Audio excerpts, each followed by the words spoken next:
ಇವತ್ತು ಬೆಂಗಳೂರು ನಗರದಲ್ಲಿ ವಿನಯ್ ಸೋಮಯ್ಯ ಎಂಬುವರು ಆತ್ಮಹತ್ಯೆ ಮಾಡಿಕೊಂಡಿದ್ದಾರೆ. ಆ ಆತ್ಮಹತ್ಯೆಯ ನೋಟಲ್ಲಿ ಅವರ ವಿರುದ್ಧ ಒಂದು ಕೆಟ್ಟ ಪದಗಳನ್ನು ಉಪಯೋಗಿಸಿ ಸೋಷಿಯಲ್ ಮೀಡಿಯಾನಲ್ಲಿ ತೆನ್ನೀರ ಮೈನಾ ಎಂಬುವರು ಅವರು ಪೋಸ್ಟನ್ನು ಹಾಕಿ ಭಾಳಷ್ಟು ಗ್ರೂಪಲ್ಲಿ ಹರಿದಾಡಕ್ಕೆ ಬಿಟ್ಟಿದ್ದಾರೆ ಎಂಬುದ್ರ ಬಗ್ಗೆ ಸೂಸೈಡ್ ನೋಟಲ್ಲಿ ಅದರಲ್ಲಿ ಕೊಟ್ಟಿರ್ತಾರೆ. ಈ ಕೇಸಲ್ಲಿ ಸುಮಾರು ಎಲ್ಲರಿಗೂ ಗೊತ್ತಿರುವಂಗೆ ಸುಮಾರು 2 ತಿಂಗಳ ಹಿಂದೆ ನಮ್ಮ ಕಟ್ಟೆಮಾಡು ದೇವಸ್ಥಾನ ವಿಚಾರದಲ್ಲಿ 2 ಸಮುದಾಯ ಮಧ್ಯದಲ್ಲಿ ಒಂದು ಅಸಮಾಧಾನ ಇತ್ತು. ಆ ಸಂದರ್ಭದಲ್ಲಿ ಯಾವುದೇ ಸಮುದಾಯ ಅವ್ರ ಉಡುಪುಗಳ ಬಗ್ಗೆ ಯಾವುದೇ ಒಂದು ಕಮೆಂಟ್ಸ್ ಹಾಕೋದು ಇದೆಲ್ಲ ಮಾಡಿ ಕಾನೂನು ವ್ಯವಸ್ಥೆಯನ್ನು ನಮ್ಮ ಕಂಟ್ರೋಲ್ನಿಂದ ತಪ್ಪಿ ಹೋಗೋದಕ್ಕೆ ಪ್ರಯತ್ನ ಮಾಡಿದ್ದಾರೆ. ಆ ವಿರುದ್ಧವಾಗಿ ನಾವು ಭಾಳಷ್ಟು ಕೇಸ್ ಮಾಡಿದ್ವಿ. ಅದರಲ್ಲಿ ಒಂದು ಗ್ರೂಪಲ್ಲಿ ರಾಜೇಂದ್ರ ಪಪ್ಪು ಎಂಬವರು ಒಂದು ಕೊಡವ ಉಡುಪಲ್ಲಿ ಇರೋ ಒಬ್ಬರನ್ನು ಶಾಸಕರನ್ನು ಕೊಡವ ಉಡುಪಲ್ಲಿ ಇರೋದನ್ನು ಬಾತ್ರೂಮಲ್ಲಿ ಒಂದು ಫೋಟೋವನ್ನು ಹಾಕಿಬಿಟ್ಟು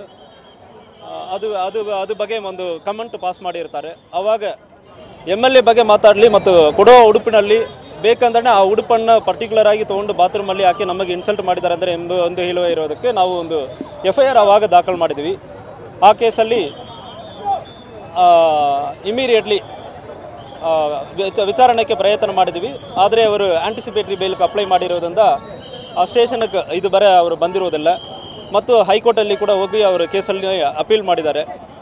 ಈ ಕೇಸಲ್ಲಿ ಈ FIR ಮಾಡಿ ನಂತರ ಈ ತೆನ್ನೀರ ಮೈನಾ ಎಂಬುವರು ಅದರಲ್ಲಿ ಇರುವ ರಾಜೇಂದ್ರ ಪಪ್ಪು ಎಂಬವರು ಗ್ರೂಪ್ ಅಡ್ಮಿನ್ಸ್ ಬಗ್ಗೆ ಇವರೆಲ್ಲ ಅಕ್ಯೂಸ್ಡ್ ಮತ್ತು ಬೇರೆ ಬೇರೆ ಪದಗಳನ್ನು ಉಪಯೋಗಿಸಿ ಇವರಿಗೆ ಭಾಳಷ್ಟು ಕಿರುಕುಳ ಕೊಟ್ಟಿದ್ದಾರೆ.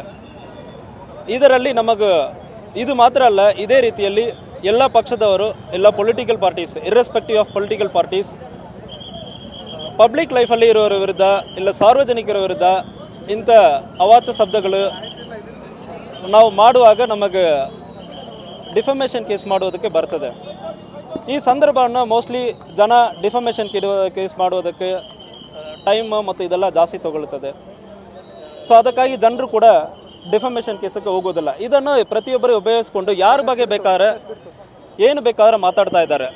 ಇದು ಎಲ್ಲ ಪಾರ್ಟಿಗಳಿಗೆ ಇದೆ. ಎಲ್ಲ ಪಕ್ಷದವರು ಕೂಡ ನಮ್ಮ ಆಫೀಸಲ್ಲಿ ಬಂದು ಕಂಪ್ಲೇಂಟ್ ಕೊಟ್ಟಿರೋದಕ್ಕೆ ಉದಾಹರಣೆ ಇರ್ತದೆ. ಎಲ್ಲ ಪಕ್ಷದವರು ನನಗೆ ಪರ್ಸನಲ್ ಆಗಿ ಕಾಲ್ ಮಾಡಿ ಇರ್ರೆಸ್ಪೆಕ್ಟಿವ್ ಆಫ್ ಪಾರ್ಟಿ 3 ಪಕ್ಷದವರು ಕೂಡ ನನಗೆ ಕಾಲ್ ಮಾಡಿ ನನ್ನ ಬಗ್ಗೆ ಇಂತಾಗ ಮಾತಾಡ್ತಾ ಇದ್ದಾರೆ ಅಂದರೆ ಇರುವಾಗ ನಮಗೆ ಕಾನೂನು ರೀತಿಯಲ್ಲಿ ನಾವು ಏನು ಕೈಗೊಳ್ಳುವುದಕ್ಕೆ ಅವಕಾಶ ಇರಲ್ಲ. ಡಿಫಮೇಷನ್ ಕೇಸ್ ಒಂದೇ ಅವಕಾಶ ಇರ್ತದೆ.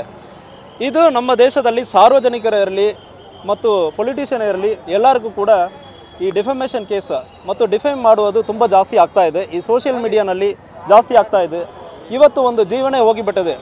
ಒಂದು ಡಿಫೇಮ್ ಮಾಡಿರೋದ್ರಿಂದ ಎಲ್ಲರಿಗೂ ಒಂದೇ ರೀತಿಯಲ್ಲಿ ಸಹಿಸಿಕೊಳ್ಳೋದಕ್ಕಾಗಲ್ಲ. ಕೆಲವೊಬ್ಬರು ಸೀರಿಯಸ್ ಆಗಿ ತಗೊಳ್ತಾರೆ. ಆ ರೀತಿಯಲ್ಲಿ ಇವತ್ತು ಒಂದು ಜೀವನ ಹೋಗಿಬಿಟ್ಟಿದೆ. ನಾವು ಎಲ್ಲರೂ ಕೂಡ ಇದು ಯೋಚನೆ ಮಾಡಬೇಕು. ಈ ಸೋಷಿಯಲ್ ಮೀಡಿಯಾದಲ್ಲಿ ಎಷ್ಟು ಡಿಫೇಮ್ ಮಾಡ್ತಾ ಇದ್ದಾರೆ ಇದ್ರ ಬಗ್ಗೆ ಪ್ರತಿಯೊಬ್ಬರು ನಾವು ಯೋಚನೆ ಮಾಡಬೇಕು. ಇದಕ್ಕೆ ಕಾನೂನು ಕೂಡ ಬೇಕಾಗುತ್ತಂದ್ರೆ ನನಗೆ ಅನಿಸ್ತದೆ.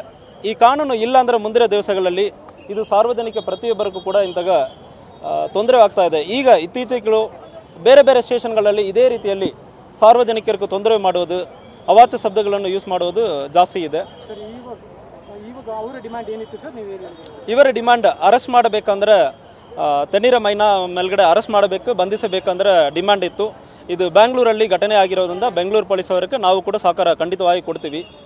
ಮತ್ತು MLAಗಳ ವಿರುದ್ಧ ಬರೆದಿದ್ದಾರೆ ಎಂಬುದು ಬಗ್ಗೆ ಹೇಳಿದ್ದಾರೆ. ಅದು ಬಗ್ಗೆ ಕಾನೂನು ರೀತಿಯಲ್ಲಿ ಕ್ರಮ ಕೈಗೊಳ್ತಾರೆ. ಸೊ ಬೆಂಗಳೂರವರು ಇದು ಕೇಸ್ ಬೆಂಗಳೂರಲ್ಲಿ ಆಗಿರೋದ್ರಿಂದ ಬೆಂಗಳೂರವರು ಬರ್ತಾರೆ. ನಮ್ಮ ಟೀಮ್ 100% ನಮಗೆ ಮಾಹಿತಿ ಜಾಸ್ತಿ ಇರುತ್ತಲ್ಲ, ನಾವು ಸಹಕಾರ ಕೊಡ್ತೀವಿ. ವಾಟ್ಸಪ್ಪಲ್ಲಿ ಕೆಟ್ಟ ಪದಗಳು ಪರ್ಸನಲ್ ಅಟ್ಯಾಕ್ ಮಾಡುವಾಗ ಒಬ್ಬರ ಬಗ್ಗೆ ಮಾತಾಡುವಾಗ ನಾವು ಡಿಫಮೇಷನ್ ಕೇಸ್ ಮಾತ್ರ ಮಾಡೋಕ್ಕೆ ಬರ್ತದೆ. ಒಂದು ಸಮುದಾಯದ ಬಗ್ಗೆ ಮಾತಾಡುವಾಗ ನಮಗೆ ಬೇರೆ ಬೇರೆ ಅವಕಾಶಗಳು ಇರ್ತದೆ. ಬಟ್ ಪರ್ಸನಲ್ ಆಗಿ ಮಾತಾಡುವಾಗ ನಮಗೆ ಅವಕಾಶ ಇಲ್ಲ ಕಾನೂನು ರೀತಿಯಲ್ಲಿ. ಅದು ಮತ್ತು ಹೈಕೋರ್ಟ್ಗಳಲ್ಲಿ ಪೊಲೀಸ್ ವಿರುದ್ಧ ಆಗಿಬಿಡ್ತದೆ. ಅದಕ್ಕೆ ಇದು ನಾವು ಮಾಡೋಕ್ಕಾಗಿಲ್ಲ. ಇದು ನಿಜವಾಗಲಿರುವ ಪ್ರತಿಯೊಂದು ಪೊಲಿಟಿಷಿಯನ್ ಇರ್ರೆಸ್ಪೆಕ್ಟಿವ್ ಆಫ್ ಪಾರ್ಟಿ ಪ್ರತಿಯೊಬ್ಬರಿಗೂ ಇರುವ ಸಮಸ್ಯೆಗಳು ಏನು ಬೇಕಾದ್ರೂ ಬರೀತಾರೆ. ಯಾವುದೋ ಆಧಾರಗಳಿಲ್ಲದೆ ಅಲಿಗೇಷನ್ ಮಾಡುವುದು ಇಂತಹ ಎಲ್ಲ ಪಕ್ಷದಲ್ಲಿ ಆಗ್ತಾ ಇದೆ. ಇದನ್ನು ಖಂಡಿತವಾಗಿ ಇದು ಕನ್ಸಿಡರ್ ಮಾಡಲೇಬೇಕಾಗುತ್ತದೆ.